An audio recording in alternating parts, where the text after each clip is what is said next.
Today we're going to be looking at CT Side Mirage. I'm just going to give you a nice little basic overview of each position and how the start round should look for every single round CT Side Mirage to give yourself the best possible chance to win the round. So overall in CT Side Mirage, the first thing you're going to want to see is a molly towards a ramp. You're probably going to want to have some sort of connector smoke early on in the round with the player flashing over mid, supporting for that player to peek window early, and then simultaneously having one player running off cat and one person jump spotting upper B. This is kind of what it should look like.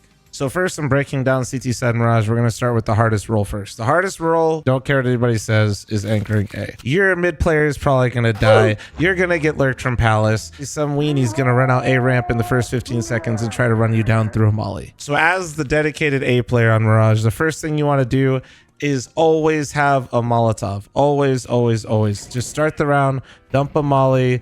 You could figure out a couple different ones that land differently, maybe that you can play around, especially with the CT molly changes.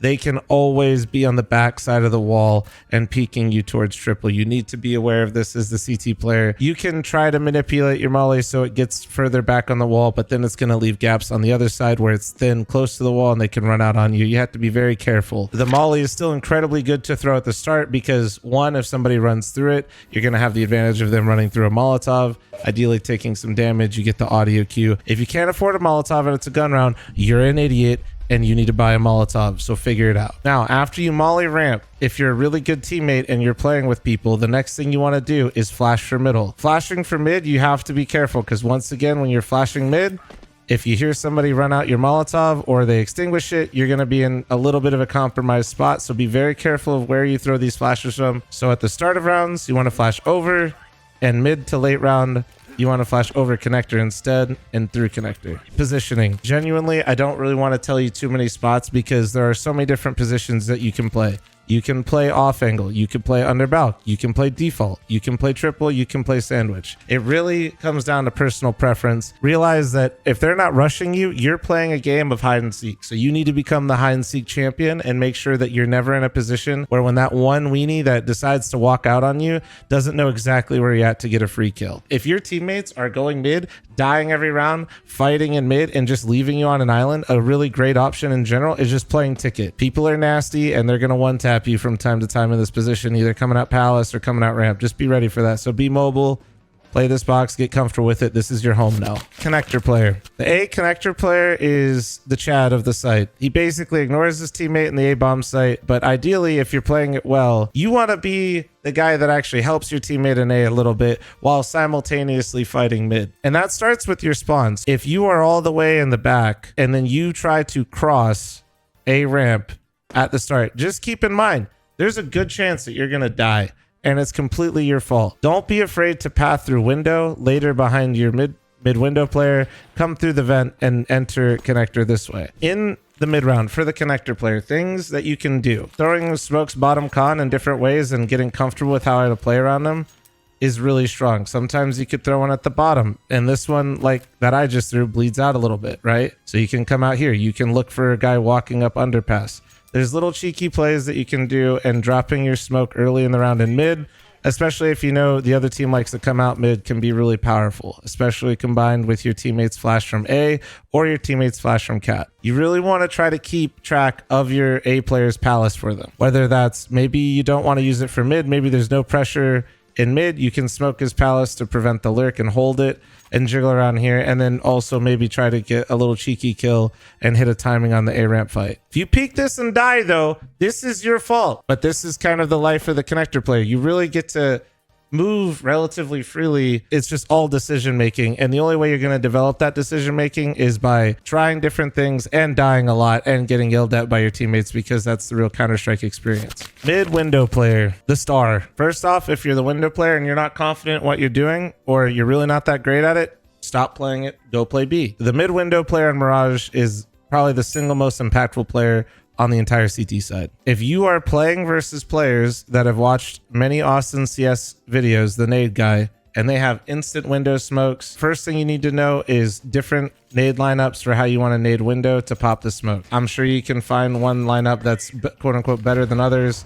At the end of the day, you need to know as the window guy how to nade the window smoke. Your spawns matter probably the most being the window guy. I'm talking about cat jump ladder jump, underpass jump, and connector jump. And when you come up here, you just want to make sure you communicate to your teammates that you need mid flashes, and you hold right here, and anybody coming out is basically a freebie. If you get even closer to this, it becomes incredibly hard for them to flash you because they have to throw them over, or anything they throw out mid will come across your scope so you can duck out of the view and then re-peek. Your next option, which is a little bit trickier, is the ladder jump.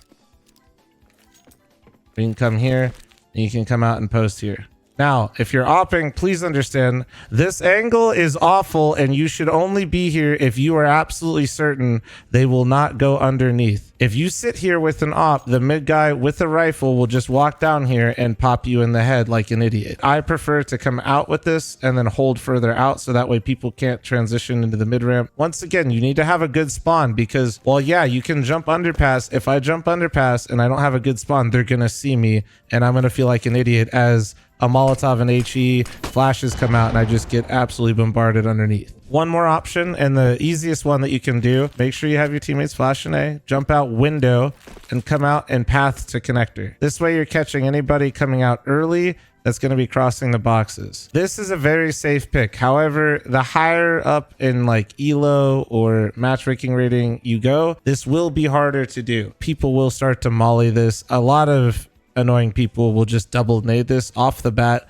and you're just going to fall over like a pylon to start the round. So to kind of wrap up the window position on Mirage, you really are just the rotate king. You are trying to predict where the other team is going and always be supporting your teammates and allowing your connector player and your cat player to just kind of be free, because a lot of times you're going to be smoked in the mid rounds if you don't have good spawns. What I would call your default boring rotation that is always powerful to do when you get smoked off or you feel like there's no more value you can get out of the window position, leave window, come CT spawn and go ticket. Ticket offers mid to late round are the most obnoxious people to play against, and it is so hard to deal with. One, you're in a very difficult position for them to deal with. Two, you have access to Palace, you have access to A ramp, you have access to connector, and you have access to cat. You can potentially basically look everywhere except for upper B in the mid to late round, and if they make any mistake with their util and you make the correct choice, there's a high probability that you're going to take people out in the mid round,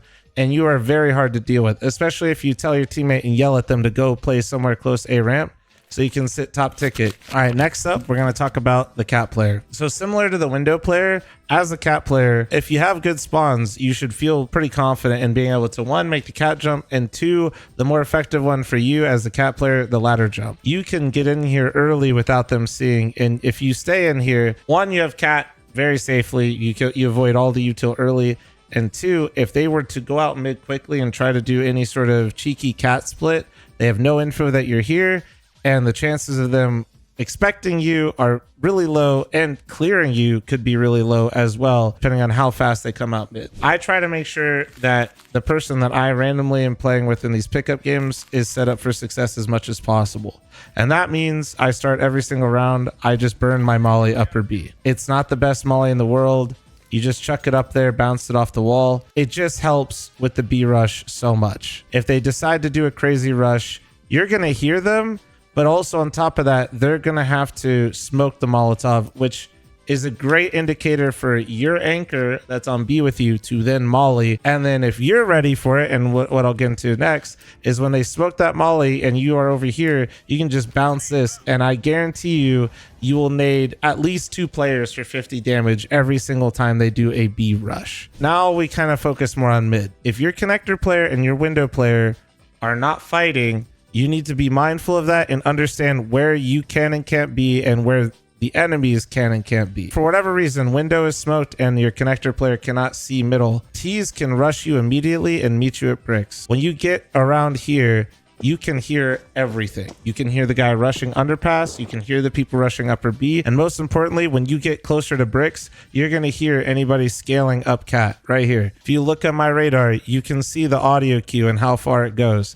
Anybody that is trying to scale up cat quickly, you will hear them. Later in the rounds, you're not going to have your molly because, like I said, I like to use it for my upper player, so really all you're going to have at your disposal is an HE grenade and flashes. And what I like to do is early on, I like to flash over, like this and maybe take a peek. And if I feel really ambitious or I'm feeling it, I might come out a little bit wider. Another version of this flash, especially if you hear them coming up cat, is you can bounce a flash here off this wall and it lands closer. So that way anybody coming up cat is actually going to catch it just a little bit. And if they try to swing you bricks, they'll be fully blind. But as rounds settle down, you can play closer to the bomb site. If your B player's been having a rough time, you might want to be there more to support them.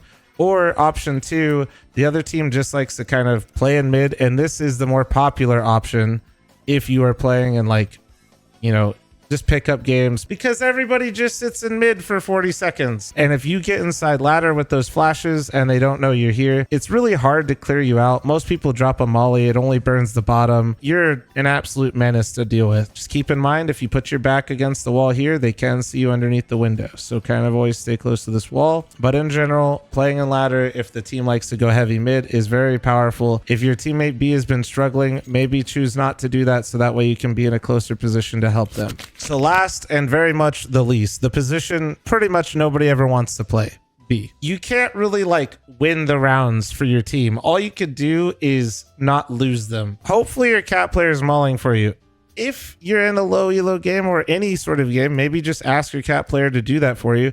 If he says no, I guess you're out of luck. So some things that you should be mindful of as the B players. 1, is somebody lurking versus you all the time? Sometimes you have those games where there's a guy upper B every single round and that dude just loves being up there. And honestly, if he wants to be up there, just let him be up there. This is so important.